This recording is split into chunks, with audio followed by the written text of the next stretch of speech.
Hello दोस्तों, स्वागत है आपका आज हिस्ट्री के प्रश्नों के सेशन में।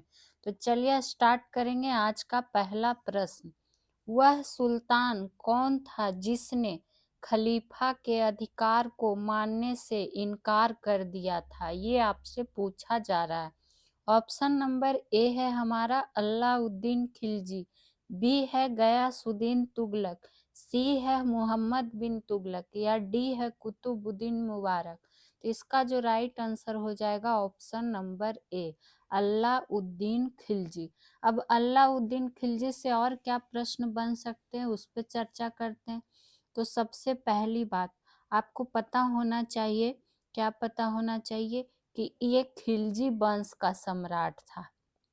ये पूछ लिया जाता है कि किस वंश का सम्राट था, तो खिलजी वंश का ये सम्राट था। ये तो हुई पहली बात। और अगर इससे संबंधित पॉइंट की बात करें तो इसने कौन सी उपाधि धारण की थी ये भी पूछा जाता है। तो इसने सिकंदर ए सानी की उपाधि धारण की थी। कई बार ये प्रश्न पूछा भी जा चुका है। तो बिहार शिक्षक भर्ती वाले इस वीडियो को पूरा जरूर देखिएगा। वहीं और बात करें इससे संबंधित तो ये भी आपको पता होना चाहिए कि अलाउद्दीन खिलजी ने सीरी का किला, कौन सा किला? तो सीरी का किला या फिर हौज ए खास, हौज ए खास या फिर आपसे पूछे अलाई दरवाजा का निर्माण किसने करवाया था? तो ये अलाउद्दीन खिलजी ने ही कराया था। एक के लिख दिए शॉर्ट फॉर्म में, तो ये ध्यान रखिएगा। वहीं अलाउद्दीन खिलजी से आपको ये भी पता होना चाहिए कि राजपूतों पर, किस पर? तो राजपूतों पर नियंत्रण स्थापित करने वाला, राजपूतों पर पूर्ण नियंत्रण कर लीजिएगा। पूर्ण नियंत्रण यानी कि पूरी तरह से नियंत्रण स्थापित करने वाला ये क्या था? प्रथम मुस्लिम शासक भी था। प्रथम मुस्लिम शासक था कौन? तो अलाउद्दीन खिलजी ही। तो आपसे ये भी पूछ सकता है, इसलिए इसको ध्यान रखिएगा।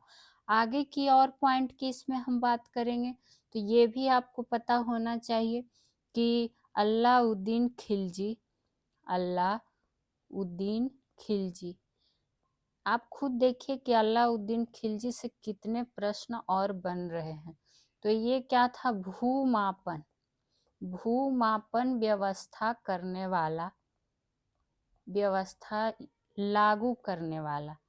लागू करने वाला भी क्या था? ये प्रथम शासक था। तो ये था पहला प्रश्न और देख लीजिए आपको कितनी सारी डिटेल इसमें मिल गई। इसी तरह से हम कवर करेंगे दूसरे प्रश्न को कि दूसरा प्रश्न आपसे क्या पूछा जा रहा है। दूसरा प्रश्न हमारा आ चुका है, भारत में लौह युग जुड़ा हुआ है यानी कि किसके साथ जुड़ा हुआ है?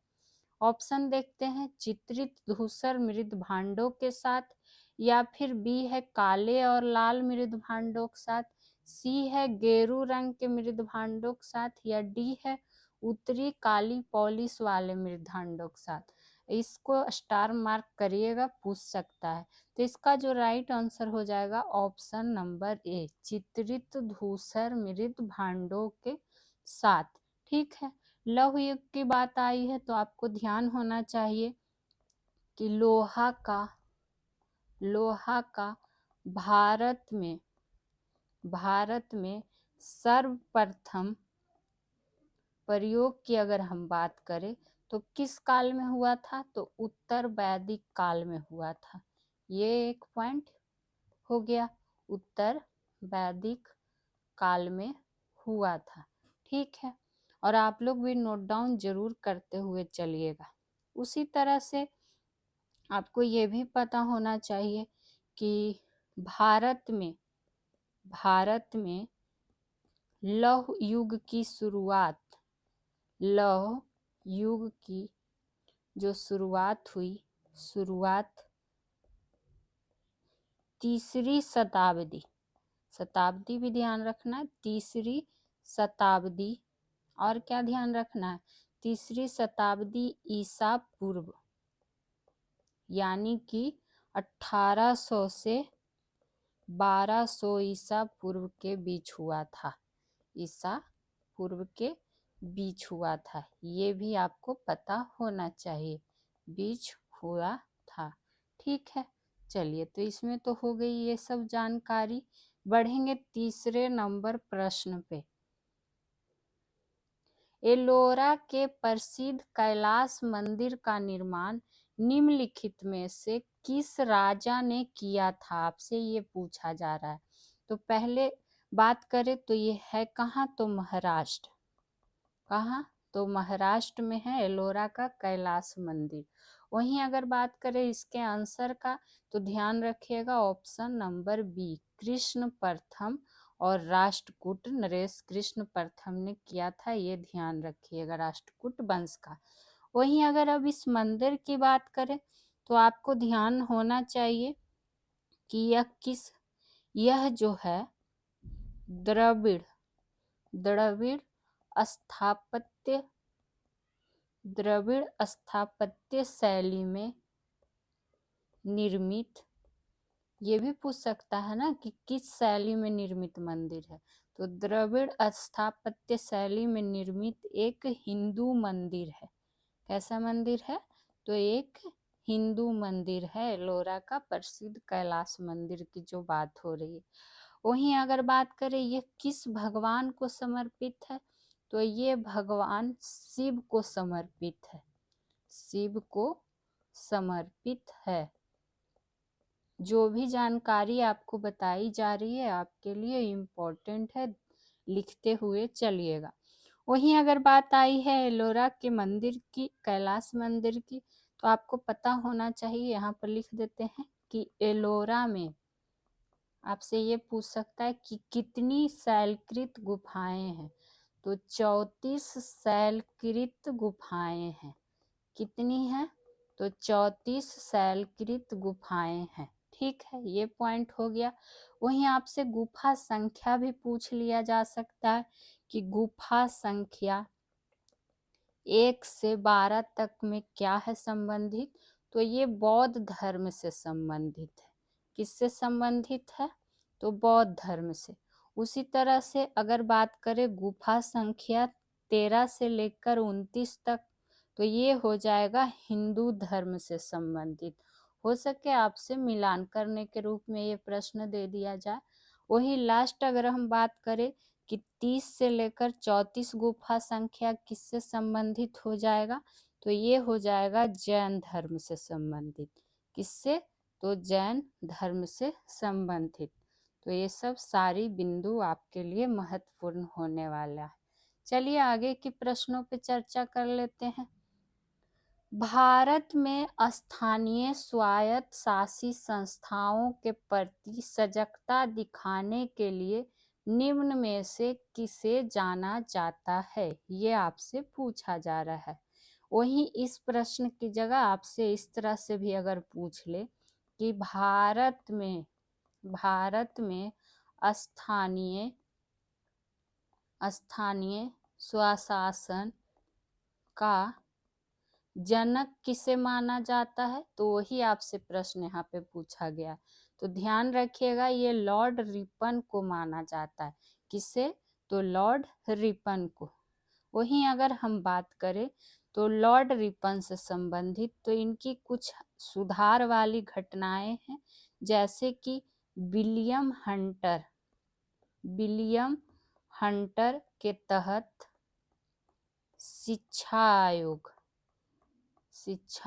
आयोग। ठीक है, वहीं और अगर बात करें तो इल्बर्ट क्या कहता है, हाँ, बर्नाक्यूलर, जो कि काफी बार पूछा भी गया है कि बर्नाक्यूलर प्रेस एक्ट का निरसन किसने किया था, तो लॉर्ड रिपन ही हो जाएगा। तो ये बात भी आपको ध्यान में रख लेना है, पूछ लिया जाता है। ठीक है, तो ये हो गया लॉर्ड रिपन से संबंधित जानकारी। बढ़ेंगे अगले प्रश्न पे, 5वां नंबर प्रश्न। और आज है हिस्ट्री का सेशन, इसी तरह का सारे विषय का आपको कराया जाता है। अशोक के शिलालेखों में प्रयुक्त लिपि निम्न में से कौन था? ऑप्शन ए है ब्राह्मी, बी है खरोष्टी, सी है अरमाइक और डी है उपयुक्त में से सभी। तो ध्यान रखिएगा, उपयुक्त सभी हो जाएगा इसका राइट आंसर, यानी कि ब्राह्मी भी हो जाएगा, खरोष्टी भी हो जाएगा और अरमाइक भी हो जाएगा। ठीक है, वहीं अगर हम बात करें ब्राह्मी लिपि में, तो आप ये ध्यान रख सकते हैं कि अशोक के, चूंकि अशोक के ही शिलालेख की लिपि हो रही है, तो अशोक के अधिकांश शिलालेख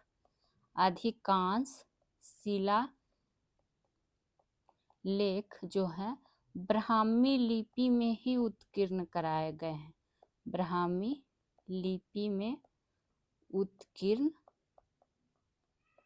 करवाया गया है, यानी कि ज्यादातर ब्राह्मी लिपि में है, ये सेंस हो गया। ठीक है, हालांकि ये चारों लिपि क्या है, प्रयुक्त है। अगर अधिकांश पूछे या ज्यादा तब ध्यान रखना है। ठीक है, वहीं अगर बात करें खरोष्टी लिपि से, ऑप्शन नंबर बी से, तो आप यहाँ पर इस तरह से लिख सकते हैं कि अशोक के मान सेहरा और कौन सा, शाहबाजगढ़ी जो है, ये बृहत शिलालेख नाम ध्यान रखना है कि जो लिपि है वो क्या है, खरोष्टी लिपि है, इसीलिए खरोष्टी के सामने आपको लिख दिया गया, लिपि क्या है, खरोष्टी लिपि है। ठीक है, अब वही अगर बात करें तो एक पॉइंट यहाँ पर आप ये लिख सकते हैं कि अशोक शाह ए कुना, क्या, तो शाह ए कुना यानी कि कंधार की बात हो रही है, कंधार लघु शिलालेख की जो लिपि है वो कौन सी है, तो ये अरमाइक और ग्रीक है, अरमाइक और क्या है, ग्रीक है।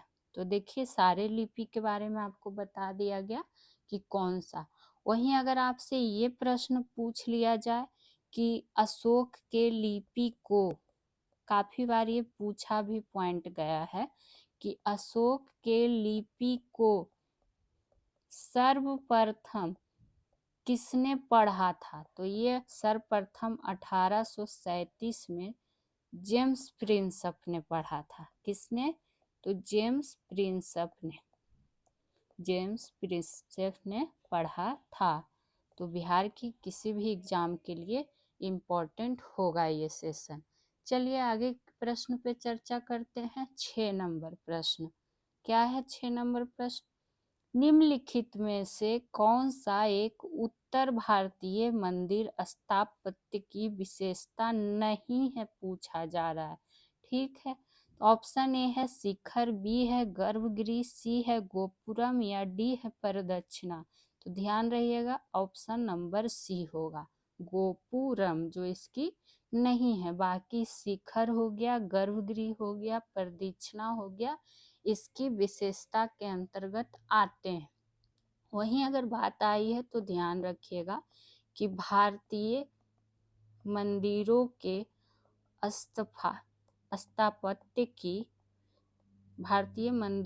स्थापत्य की नागर, द्रविड़ और कौन सा, बेसर शैलियां हैं, ये आपको ध्यान होना चाहिए, तीनों शैलियां हैं जो। ठीक है, वहीं अगर बात करें शैलियों की बात आई है तो आप ध्यान रख सकते हैं कि नागर शैली का जो प्रचलन है, नागर शैली का प्रचलन हिमालय एक एक बेसिक पॉइंट तक आपको कवर कराया जा रहा है, हिमालय और विंध्य पहाड़ों के बीच, किस पहाड़ों के बीच, तो विंध्य पहाड़ों के बीच के क्षेत्र में पाया जाता है, बीच के क्षेत्र में पाया जाता है। कौन? नागर शैली का प्रचलन की बात हुई तो। उसी तरह से अगर द्रविड़ शैली की बात करें तो द्रविड़ शैली जो है, ध्यान रखिएगा, दक्षिण भारतीय हिंदू स्थापत्य की शैली है। मिलान के रूप में दे सकता है, कथन के रूप में दे सकता है, तो आपको पहले पता होना चाहिए। वहीं अगर बात करें, लास्ट बच गया बेसर शैली की, तो बेसर शैली से क्या ध्यान रखेंगे कि ये जो है मध्य भारत के क्या है, हिंदू मंदिरों की स्थापत्य शैली है, ये बात हो गई। तो तीनों शैली से संबंधित जानकारी हमें पता चल गया। आगे के प्रश्न पे चर्चा करते हैं। 7 नंबर, होयसल की राजधानी निम्नलिखित में से कौन सी थी? आपसे होयसल की राजधानी पूछी जा रही है, तो इनमें से जो हो जाएगा ऑप्शन नंबर बी, यानी कि द्वार समुद्र। ठीक है। वहीं अगर बात आई है होयसल की, तो ध्यान रखिएगा कि होयसल वंश की स्थापना किसने की थी? तो ये किसने किया था? विष्णुवर्धन ने। किसने? तो विष्णुवर्धन ने। कहीं कहीं बिट्टी देव भी दिया रहेगा। क्या दे रहा रहेगा? बिट्टी देव। तो ये विष्णुवर्धन की ही बात हो रही है। वहीं अगर हम बात करें होयसल वंश से, तो ये भी आपसे पूछ सकता है कि होयसल वंश का अंतिम शासक कौन था? तो अंतिम शासक था वीर बल्लाल तृतीय। ये पूछा गया है प्रश्न, वीर बल्लाल तृतीय। ठीक है, ये बात हो गई। उसी तरह से कुछ और की राजधानी ध्यान रख लीजिए। जैसे कि पूछ लिया जाता है कि चालुक्य, जिसमें कौन सा? बादामी राजवंश का, पहले तो आप संस्थापक ध्यान रखिए, संस्थापक। ठीक है। चालुक्य के बादामी राजवंश का संस्थापक अगर बात करें तो ये कौन था? जयसिंह प्रथम। कौन? तो जयसिंह प्रथम। और अगर इसके राजधानी की बात करें, राजधानी पूछे तो ध्यान रखना है वातापी। क्या हो जाएगा राजधानी? वातापी। वहीं राष्ट्रकूट वंश का भी पूछ लिया जाता है, राष्ट्रकूट राजवंश का। पहले इसका संस्थापक की अगर हम बात कर लेते हैं, जो पूछा ही जाता है, तो ध्यान रखिएगा दंती दुर्ग। कौन हो जाएगा? दंती दुर्ग। और राजधानी क्या हो जाएगा? मान्यखेत। ठीक है, बिल्कुल डिटेल्स के साथ आपको दिया जा रहा है, तो आप लोग भी पढ़िए बस मन से। और आगे जाने से पहले आप लोग के लिए ये चैनल से संबंधित जानकारी लगी हुई है, तो आप लोग इसको एक बार जरूर देखेंगे। बाकी सॉल्यूशन बाय पीजे हमारा चैनल है, सब्सक्राइब कर लीजिएगा। सारे एनसीईआरटी से संबंधित आपको कराए जा रहे हैं, चाहे जीके जीएस का कोई भी सब्जेक्ट हो। एक बार आप लोग प्लेलिस्ट जाके जरूर देखिए। वीडियो अच्छी लगती है तो प्लीज़ लाइक शेयर अभी ही कर दीजिए। आपसे यही गुजारिश रहेगा कि लाइक शेयर अभी कर दें। और हाँ, आप अपना सुझाव भी कमेंट के रूप में दे सकते हैं कि आपको क्वेश्चन का लेवल कैसा लगता है, आपको ये सेशन कैसा लगा। बाकी पीडीएफ के लिए आप टेलीग्राम ग्रुप से जुड़ सकते हैं, तो आप लोग एक बार चेक कर लीजिएगा ये सब जानकारी। बाकी बढ़ेंगे हिस्ट्री के अगले प्रश्न पे, जो कि है 8वां नंबर प्रश्न। भारतीय स्वतंत्रता संघर्ष के संदर्भ में निम्नलिखित में से किसे कांग्रेस का नरम दलीय नेता बताया जाता था? ऑप्शन नंबर है ए गोपाल कृष्ण गोखले, बी है बिपिन चंद्र पाल, सी है लाला लाजपत राय, या डी है अरविंद घोष। तो ये तीनों जो हो गए, ये क्या हो जाते हैं? गरम दल के नेता, गरम दल के। तो इसमें आपसे नरम दल पूछा गया, तो ऑप्शन नंबर ए हो जाएगा इसका राइट आंसर। गोपाल कृष्ण गोखले की अगर हम बात करें तो ये आपको पता है कि क्या कहते हैं, गांधी जी के ये क्या थे, गांधी जी के राजनीतिक गुरु, राजनीतिक गुरु गोपाल कृष्ण गोखले। वहीं अगर बात करें तो गोपाल कृष्ण गोखले जी किसे अपना गुरु मानते थे, तो ये मानते थे महादेव गोविंद रानाडे को, महादेव गोविंद रानाडे को ये अपना क्या मानते थे, राजनीतिक गुरु, राजनीतिक गुरु। तो दोनों रूप से आपको पता होना चाहिए किनको कौन मानता था और ये किनको मानते थे। वहीं बात करें तो servants of society, servants of, ये काफी बार पूछा भी गया है कि कौन थे संस्थापक, तो गोपाल कृष्ण गोखले, ये बात हो गई। ठीक है, वहीं गांधी जी की जब बात आई है तो ध्यान रखिएगा कि गांधी जी को अपना गुरु, राजनैतिक गुरु, गांधी जी को राजनैतिक गुरु कौन मानते थे, तो विनोबा भावे, विनोबा भावे, जिन्होंने व्यक्तिगत सत्याग्रह को शुरू किया था। ठीक है, बाकी लाल बाल पाल ये जो थे वो कौन हो जाएंगे, गरम दल के नेता में आ जाएंगे। आगे की प्रश्न पे हम लोग चर्चा करते हैं, 9वें नंबर प्रश्न पे। भारत के स्वतंत्रता संघर्ष में निम्नलिखित में से कौन सा घटना सबसे पहले हुआ था, तो इसके लिए हमें इसकी जानकारी भी होनी चाहिए। तो साइमन कमीशन की अगर बात करें तो इसकी कब हुई थी, तो 1928 में। ठीक है, वहीं बात करें गांधी इरविन समझौता का, तो ये 1931 से संबंधित हो जाएगा। कांग्रेस का त्रिपुरी अधिवेशन कब हुआ था, 1939 में हुआ था। और लास्ट हो गया गया, कांग्रेस का गया अधिवेशन जो कि 1922 में हुआ था।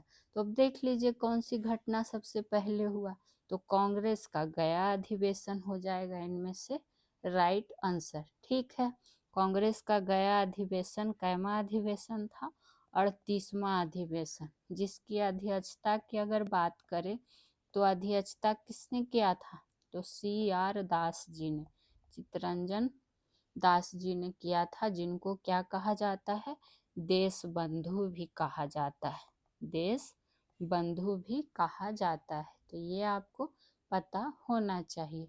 ठीक है, वहीं अगर बात आई है, क्या कहता है, ध्यान रखिएगा, एक पूछ लिया जाता है बार बार कि 1912 में कांग्रेस का अधिवेशन जो बिहार के बांकीपुर में हुआ था, पटना का बांकीपुर में, इसकी अध्यक्षता किसने की थी, तो RN मधोलकर जी ने। ये काफी बार प्रश्न पूछा भी गया है, तो यहाँ पर ध्यान आया तो आप, हाँ अब आपके लिए यहाँ पर एक प्रश्न है, आपको ये बताना है कि दीन बंधु की उपाधि किसे प्रदान है, या दीन बंधु किसे कहा जाता है, कमेंट बॉक्स में आप बताएंगे, क्योंकि देश बंधु तो आपको बता दिया गया। अगले प्रश्न पे चर्चा करते हैं। क्या है अगला प्रश्न, सिंधु घाटी सभ्यता के निम्नलिखित में से किस एक स्थल पर प्राचीन गोदी बाड़ा डॉक यार्ड था, ये आपसे पूछा जा रहा है। तो ये और कोई नहीं, कौन सा हो जाएगा, लोथल, ऑप्शन नंबर बी। ठीक है, ये बात हो गई। वहीं अगर बात करें तो और क्या इसमें जानकारी आपको पता होना चाहिए जो आपसे पूछ सकता है, ये बात तो हो ही गई। ये किस न कहाँ है, ये आपको पता होना चाहिए, तो गुजरात में। किस नदी पर, तो भोगवा नदी पर। कौन नदी पर, भोगवा नदी के किनारे स्थित था। यह एक बंदरगाह स्थल भी था और इसी से डॉकयार्ड का अवशेष भी मिला है। ठीक है, वहीं अगर बात करें तो हड़प्पा में अन्न भंडार खोजे गए थे। क्या खोजे गए थे, तो अन्न भंडार खोजे गए थे। मोहनजोदड़ो में महान स्नानागार खोजे गए थे। ये सब आपको हम कई बार लिखाए भी हैं। वहीं कालीबंगा, तो कालीबंगन का अर्थ क्या हो जाता है, काली चूड़ियाँ, काली चूड़ियाँ। और ये कहाँ से संबंधित हो जाएगा, तो राजस्थान से। ठीक है, तो ये सब छोटी छोटी जानकारियां हैं और ये आपको पहले से भी पता होगी। चलिए अगले प्रश्न पे चर्चा करते हैं। जैसा क्वेश्चन उसके अकॉर्डिंग आपको डिस्कशन दिया जाएगा। बल्लवाचार्य ने किस दार्शनिक विचारधारा की स्थापना की थी? तो जिस पे स्टार मार्क करे उसको आप कम से कम नोट डाउन जरूर किया कीजिए, ऐसे तो सारे ही इम्पोर्टेंट है। तो ऑप्शन नंबर बी हो जाएगा इसका राइट आंसर। सुधा दैत की स्थापना की थी। उसी तरह से चलिए कुछ और आचार्य के बारे में जानते हैं कि उन्होंने किस सिद्धांत का प्रतिपादक किया था। ये भर भर के प्रश्न पूछा जाता है। सबसे पहला नाम ध्यान रखिएगा शंकराचार्य का। किनका? तो शंकराचार्य का, जो कि अद्वैतवाद से संबंधित हो जाएंगे, मिलान करने के रूप में दिया जाता है। ठीक है, उसी तरह से ये आप रख सकते हैं निम्बकाचार्य का। किनका? निम्बकाचार्य का, जो कि संबंधित हो जाएंगे द्वैतवाद से। द्वैतवाद से बिल्कुल एनसीईआरटी है, ये आप ध्यान दीजिएगा, और बिल्कुल एग्जाम पैटर्न पर ही सारा क्वेश्चन है। माध्याचार्य, आपको प्रश्न दिखेंगे। दैतवाद, दैतवाद देखिए, दैतवाद रहेगा तो कौन हो जाएंगे? माध्याचार्य, लेकिन दैतवाद रहेगा तब कौन हो जाएंगे? निम्बकाचार्य। बल्लवाचार्य के बारे में हम लोग जान ही गए, शुद्धा दैत से। वहीं एक और लास्ट याद रखिएगा, रामानुजाचार्य। और ये सब सारे पूछे गए हैं, तो ये किससे संबंधित हो जाएंगे? विशिष्टता दैतवाद से, विशिष्टता दैतवाद से। ठीक है, ये बात हो गई। अगले प्रश्न पे चर्चा करते हैं, 12 नंबर प्रश्न। कारकेट वंश की स्थापना किसने की थी? ये आपसे पूछा जा रहा है, तो ध्यान रखिएगा इसकी स्थापना दुर्लभ वर्धन ने की थी। किसने? तो दुर्लभ वर्धन। वही कारकेट की बात करें तो ये आपको पता होना चाहिए कि ये कश्मीर का एक राजवंश था। किसका एक राजवंश था? तो कश्मीर का एक राजवंश था। ठीक है, वही बात करें, ये जो है कारकेट वंश, जो जम्मू कश्मीर के इतिहास से जुड़ा हुआ है। किसके इतिहास से जुड़ा हुआ है? तो जम्मू और कश्मीर के इतिहास से जुड़ा है, जुड़ा है। इसका विवरण आपको किस पुस्तक में मिलता है? ये भी काफी बार पूछा गया है, तो ध्यान रखिएगा, कल्हन का राज तरंगिणी पुस्तक में। कल्हन का राज तरंगिणी पुस्तक में कई बार पूछा हुआ है। बिहार के किसी भी एग्जाम के लिए, बिहार शिक्षक भर्ती वाले के लिए तो इम्पोर्टेंट है ही, साथ ही साथ सभी के लिए। ठीक है, तो ये बात आपको पता होना चाहिए। आगे की ओर बढ़ते हैं 13वें नंबर प्रश्न पे। मेगास्थनीज भारत आया था, यानी कि किसके शासन काल में भारत आया था? अशोक के शासन काल में, या फिर बिंदुसार के शासन काल में, या चंद्रगुप्त मौर्य के, या फिर कनिष्क के? तो ये आया था चंद्रगुप्त मौर्य के शासन काल में। और ये आपको हम टॉनिक टॉपिक में करा चुके हैं कि कौन किसके शासन काल में आया है, तो प्लेलिस्ट आप एक बार जरूर देखा कीजिए जाके। अगर मेगास्थनीज की बात आई है तो ध्यान रखिएगा कि मेगास्थनीज जो है इसने मौर्य नगर प्रशासन पर, चूंकि ये चंद्रगुप्त मौर्य के शासन काल पे आया था, तो मौर्य नगर प्रशासन पर क्या क्या है? सर्वाधिक जानकारी दी है, सर्वाधिक जानकारी दी है। ठीक है, किसने? तो मेगास्थनीज ने। वहीं मेगास्थनीज से आपको ये भी पता होना चाहिए कि इसने एक अपनी पुस्तक लिखी थी, क्या? इंडिका। ठीक है, और इंडिका में ही इसने क्या किया है? मौर्य युगीन एवं संस्कृति के बारे में, संस्कृति के विषय के बारे में इसने लिखा है, और इसी में सबसे ज्यादा जोर इस चीज पे दिया था। ठीक है, वहीं इंडिका पुस्तक पर इसने ये भी लिखा है कि भारत में दास प्रथा नहीं थी। तो आपसे ये भी पूछ लिया जाता है कि किस पुस्तक में इसने लिखा था कि भारत में दास प्रथा नहीं थी। ठीक है, तो ये पॉइंट हो गया इंडिका के पुस्तक में। वहीं अगर बात करें इंडिका पुस्तक की, तो ये भी ध्यान रखना है कि इंडिका में पाटलिपुत्र को, किसको, पाटलिपुत्र को इसने क्या कहा है, पालीपुरथा, पालीपुरोथा भी कहा है मेगास्थनीज ने। ठीक है, तो एक एक बिंदु इंपॉर्टेंट है, ये ध्यान दीजिएगा। आएंगे अगले प्रश्न पे। कालीबंगा स्थित है, देखिए फिर से आ गया प्रश्न जो कि पहले ही हम लोग जान चुके हैं कि ये राजस्थान में स्थित है। ठीक है, किस नदी के स्थित था, तो घग्गर यानी कि सरयू नदी के किनारे स्थित था। ये बात हो गई, ठीक से लिख देते हैं ताकि आप अपना नोट्स अच्छे से बना सकें। किस नदी के किनारे, ये बात हो गई। वहीं गुजरात की अगर हम बात करें तो धौलावीरा और कौन हो जाएगा, धौलावीरा तथा लोथन, ये गुजरात में स्थित हो गया। ठीक है, रोपड़ की बात करें, पूछ लिया जाता है, तो रोपड़ कहाँ हो जाएगा, ये हो जाएगा सतलज नदी के किनारे। कौन सी नदी के किनारे, तो सतलज नदी के किनारे, पंजाब में हो जाएगा, पंजाब का रोपड़ जिला में अवस्थित है। ठीक है, ऑप्शन नंबर डी देखिए, यहाँ हरियाणा है, तो हरियाणा से आप ध्यान रख सकते हैं बनमाली। ठीक है, बनवाली रहेगा लिखा हुआ या फिर बनवाली भी लिखा रहेगा। कालीबंगा की जब बात आई है, कालीबंगा की, तो राजस्थान में, ये तो पता हो गया, जोता हुआ खेत का प्रमाण मिला है। ये कई बार प्रश्न पूछा भी गया है, तो बिहार शिक्षक भर्ती में भी मिल सकता है। वहीं बात करें यहाँ से कालीबंगा से ही क्या मिला है, हड़प्पा पूर्व सभ्यता का भी प्रमाण मिला है, हड़प्पा पूर्व सभ्यता का प्रमाण भी मिला है।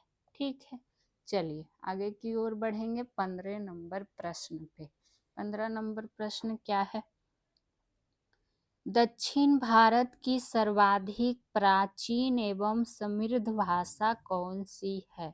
तो जब बात आई है दक्षिण भारत की, तो ध्यान रखिएगा ये क्या हो जाएगा, तेलुगु। तो तेलुगु क्या हो जाएगा, सॉरी तमिल हो जाएगा। ऑप्शन में तेलुगु भी है, तमिल भी है, कन्नड़ भी है और क्या कहता है मलयालम भी है। तो इसका जो राइट आंसर हो जाएगा तमिल हो जाएगा। ठीक है, वहीं तेलुगु की बात करेंगे तो ये भी ध्यान रखना है कि आंध्र प्रदेश की भाषा है। और तेलुगु से आप ये ध्यान रख सकते हैं कि कृष्ण देव राय के दरबार में तेलुगु साहित्य के क्या थे, 8 कवि रहते थे। कितने कवि रहते थे, 8 कवि रहते थे। और उनको क्या कहा जाता था, ये काफी बार पूछा गया है, तो अष्टदिग्गज। प्रश्न आपसे इस तरह पूछेगा कि अष्टदिग्गज किनके दरबार में रहते थे, तो कृष्ण देव राय के।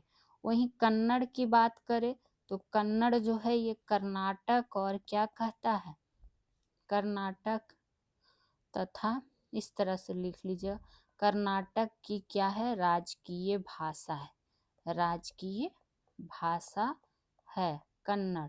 ठीक, ऑप्शन डी था मलयालम।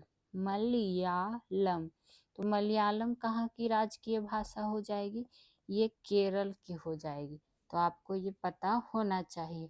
16 नंबर पे बात करते हैं, निम्न में से कौन सी जनजाति ताना भगत आंदोलन के साथ जुड़ी हुई है, बताइए। ये प्रश्न आपको तो इतना बार हम डिटेल करा चुके हैं कि आपको याद हो गया होगा आराम से। तो ताना भगत आंदोलन की बात आई है 1914 की घटना है। और अगर इसकी बात करें तो छोटा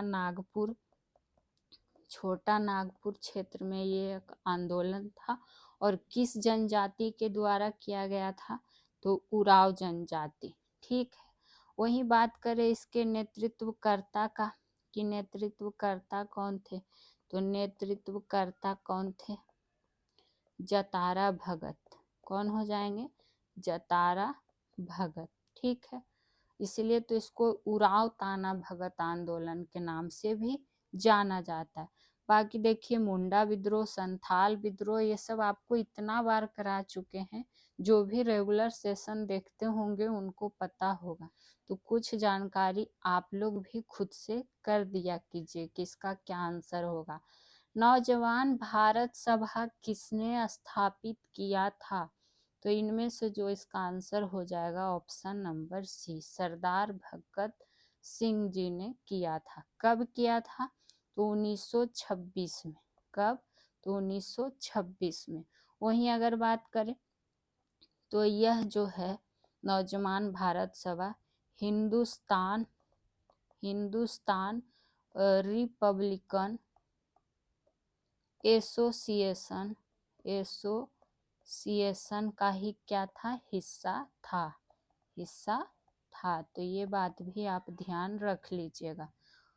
अगर बात करें और इससे संबंधित की, तो आप इसमें और क्या ध्यान, हालांकि ब्रिटिश सरकार ने 1929 में इस पर क्या लगा दिया था? प्रतिबंध लगा दिया था। तो ये भी आप ध्यान रख लीजिएगा। चलिए अगले प्रश्न पे चर्चा करते हैं, 18 नंबर प्रश्न पे। और उससे पहले एक बार फिर से आप लोग ये जानकारी जो दी हुई है आप इसको पढ़ लीजिएगा, देख लीजिएगा, प्लेलिस्ट जाके जरूर चेक करिएगा। पीडीएफ के लिए टेलीग्राम ग्रुप से जुड़ सकते हैं।